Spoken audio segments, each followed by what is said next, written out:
আমি আজকে মহিলাদেরকে উদ্দেশ্য করে কিছু কথা বলবো।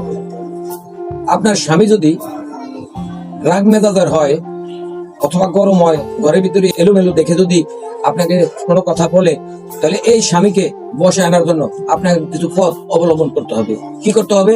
প্রথমে আপনাকে ঘরের ভিতরে নামাজ পড়তে হবে।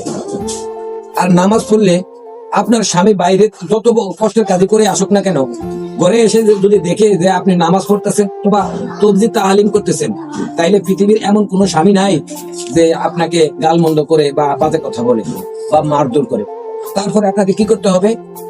সব সময় আপনাকে পর্দায় থাকতে হবে, ছোট আওয়াজে কথা বলতে হবে। আপনাকে সব সময় স্বামীর কথা মতো চলতে হবে।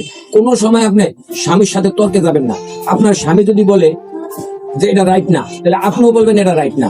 আপনার স্বামী যদি বলে যে তোমার এই কাজটা ভালো হয় না, আপনার স্বামী যদি বলে যে তোমার এই কাজটা ঠিক হয় না, আপনিও বলবেন যে হ্যাঁ আমার এটা ঠিক হয় না, আমার মাফ করে দেন। সুতরাং আপনি তর্কে কখনো যাবেন না। আপনাকে আরো কি করতে হবে? আপনার স্বামীর ইনকামের উপরে আপনি সবসময় সন্তুষ্ট থাকতে হবে। আপনার স্বামী বাজার থেকে যা কিছু আনুক, মাছ তরি তরকারি যা কিছু আনুক, স্বামী মাছের অথবা গোস্তের যেই অংশটা পছন্দ করে ওই অংশটাই আপনি আপনার স্বামীর সামনে উপস্থাপন করবেন। তারপরে যদি আপনার স্বামী না খায়, আপনাকে তুলে দেয়, সেটা হলো ভিন্ন কথা।